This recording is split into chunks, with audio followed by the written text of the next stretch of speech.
Hey guys, thank you for tuning on in to this week's series where I walk you through my collection and show you some of my favorite products. If you're interested to see my favorite prep and prime products, as well as a few that didn't work out, please stick around. Okay, hey guys, thank you for tuning on in. I figured it was about time that I found a reasonable way to walk you guys through my collection. I have a ton of makeup, like a shit ton of makeup, and we would be here all day if I went through all of it, which is not a good use of anyone's time. So I decided that it's a little bit past the halfway mark for the year, I would just take a step back, kind of review my collection, talk about the things I like and I didn't like, and kind of pull the best out of everything so you guys can see the items that I like and some that I did not have success with. Now, disclaimer for all of these, videos before people get in their feelings and get upset. If there's something that works for me that didn't work for you, it's okay. If there's something that didn't work for me that works for you, it's all good. Please do your best to not take any offense. This is clearly not a personal attack on anyone or any of these brands. I'm just talking about things that did and did not work for my face. So, all right. Enough said with that. Let's go ahead and jump on in. I'm excited. All right, so let's start with things that worked. This is my prep series, so this could be anything from color correctors, primers, blurring products, all of that. So I'll give a little bit of info about each of them, but I do want to keep this video short so we're not here all day. So I will list everything down below in the comments. All right. Thing number one, this is the Makeup Forever Step 1 kind of orange color corrector.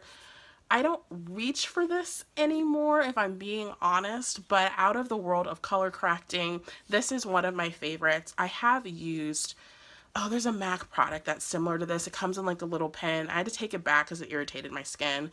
This does a good job of color correcting. It does not irritate my skin. The other product that I use is a LA Girl Cosmetics concealer. If I'm gonna reach for one, I typically reach for that one just because it is right there, but this formula is, I actually like it a little bit better. I'm not sure why I don't reach for it, probably because it's further away and I'm lazy than the LA Girl one, but I do enjoy this if you are looking for light color correcting. I don't do a lot of color correcting anymore, so that's probably why I don't reach for either one of them.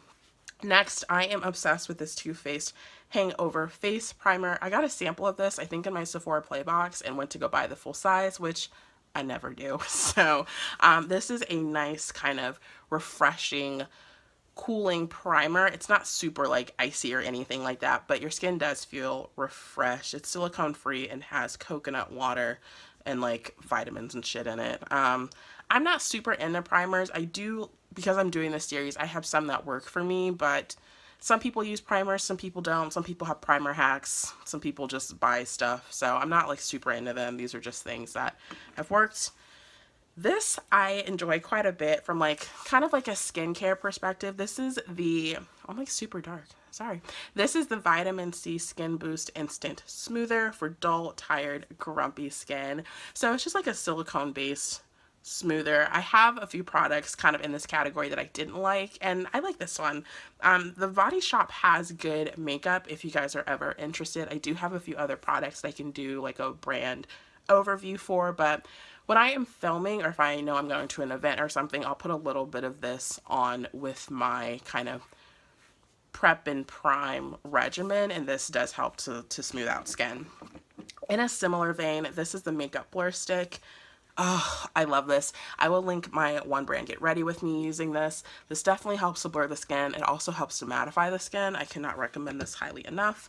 In a same vein, before I bought my most recent, more like high-end matte primer, I got this one from the drugstore.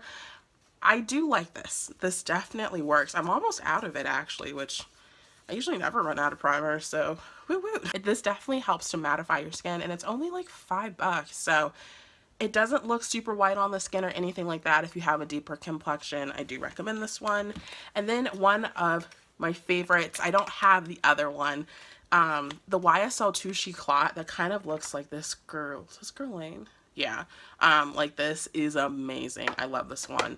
I love that one. I don't really care for the Guerlain one. What I do have a sample of to show you guys is the Hourglass Veil Mineral Primer. This shit is amazing. It's awesome. I really enjoy this primer. Because I am a review channel and I test a lot of makeup, it's hard for me to constantly rebuy stuff, but if I ever take the time to rebuy things that I love, that and the YSL one are definitely high on my list. I love this. It's amazing. So I just go, if you haven't tried it, go to Sephora and get a sample. You won't be disappointed. If you are disappointed, holla at me in the comments. Let's talk. So those are all of the things that I like right now. I definitely have a ton of other primers, so this is me picking the best out of the best for the things that I have. Let's talk about things that didn't work, and I'll tell you why. So this is oh god, what happened to you? It's kind of gross. This is the MAC Prep and Prime Natural Radiance. It's like a little bit of a yellowish tint. I think it's almost empty. It didn't do anything for my skin. Didn't really give it any radiance. It doesn't claim to like mattify or anything like that. So I do have oily skin and I get all sweaty and gross very easily. So it just, I ended up looking gross every time I wore it. So you can find other products and other ways to get a radiant, dewy complexion. I would pass on that. This did nothing for me. This is a Photo Finish primer water as well as the oil version of this line. They just don't do anything for me. I don't like them. I don't gravitate towards them.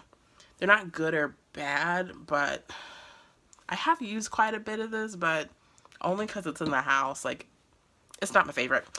And similar to the kind of skin boost in the Milk Blur Stick, I did not care for the NYX Pore Filler, nor did I care for the Porefessional by Benefit. Neither one of these did anything for me, and I've had a few samples of these. This is still full. If I don't like something and it's too late to return it, I'll just let it sit there in full honesty. I don't feel the need to run through things all the time just because I've spent the money on them. I would rather say lessons learned and just use stuff that I like. So, same with this. Shine Killer. Did nothing for me. Unfortunately, these are two NYX products. NYX is a good brand overall, but these just didn't do anything. I'm trying to think if that's all I want to go over with you guys from this collection. Yes. So yeah, I think that is it. Comment down below if you love any of these, don't like any of these, have other recommendations. I'm always on the hunt for different things to try out, different things to review. If you enjoy these videos and you don't mind giving me a thumbs up, please consider doing so. It does help my channel out quite a bit, as well as subscribe if you haven't done so already. If you love these videos, because I am dropping so many of them this week, it might be helpful to turn on the notification bell if you would like to know what I'm posting when I post it. YouTube will decide if you get a notification, but the bell will be turned on. That is all we can do. So, all right, you guys, I am out. Take care. Have a great rest of the day. I will see you guys shortly. Bye.